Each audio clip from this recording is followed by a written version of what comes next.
This question comes from Sam Butler, who says he's been a shareholder for many years and asks, what impact does the rise of so many new SPACs have on Berkshire's ability to find and close new acquisitions?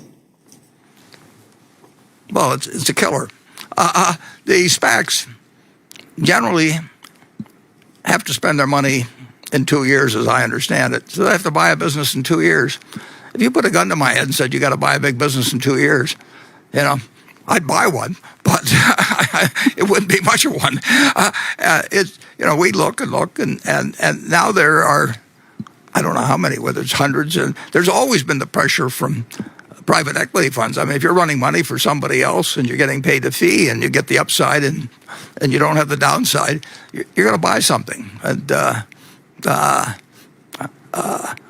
could tell you about I had a call from a very famous figure many years ago that was involved in it, and I wanted to learn about reinsurance. And I said, well, I don't really think it's a very good business. And he said, yeah. He says, if I don't spend this money in 6 months, I've got to give it back to the investors.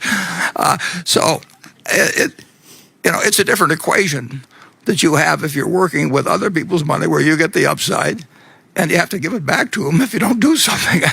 And frankly, we're not competitive with that. And that won't go on forever. But it's where the money is now, and Wall Street goes where the money is, and it does anything, basically that works. And SPACs have been working for a while, and you stick a famous name on it, you can sell almost anything, and it's an exaggerated version of what we've seen in kind of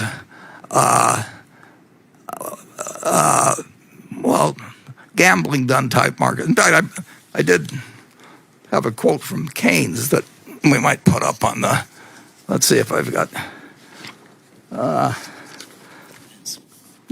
This is probably one of the most famous quotes in history, because it really sums up the problem of the fact we've got the greatest markets the world could ever imagine. I mean, imagine being able to own parts of the biggest businesses in the world and putting billions of dollars in them and take it out of, 2 days later. I mean, compared to farms or apartment houses or office buildings where it takes months to close a deal, I mean, the markets offer a chance to participate and invest in earning assets on a basis that's very, very low cost, and instantaneous, huge, all kinds of good things.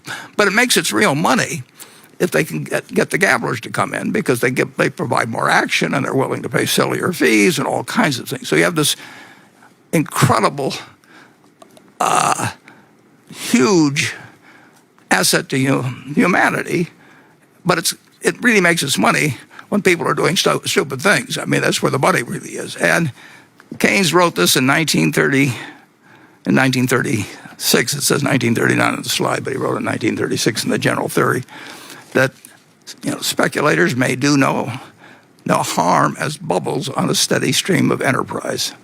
But the position is serious when enterprise becomes the bubble on a whirlpool of speculation.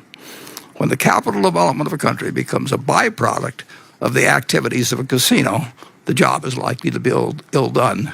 Well, the stock market, we've had a lot of people into the casino in the last year. You have millions and billions of people have set up accounts where they day trade, where they're selling puts and calls, where they.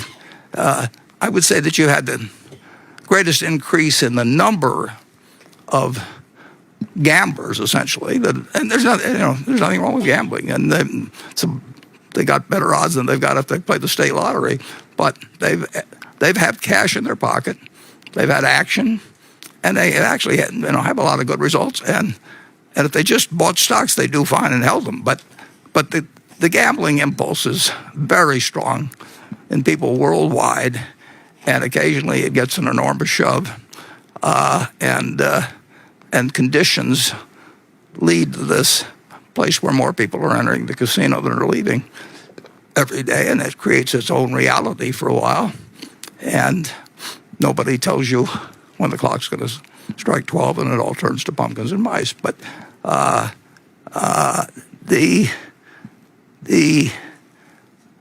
when the competition is playing with other people's money, or and if they're playing foolishly with their own money, but the big stuff is done with other people's money, they're going to beat us. I mean,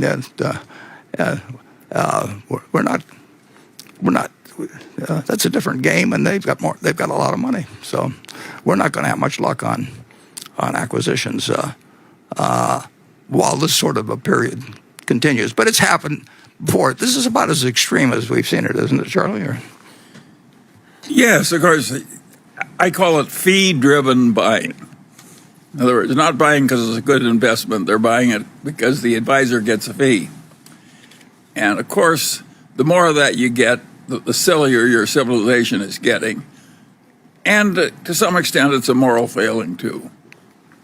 Because the easy money made by things like SPACs and total return derivatives and so on, you push that to excess, it causes horrible problems for the civilization.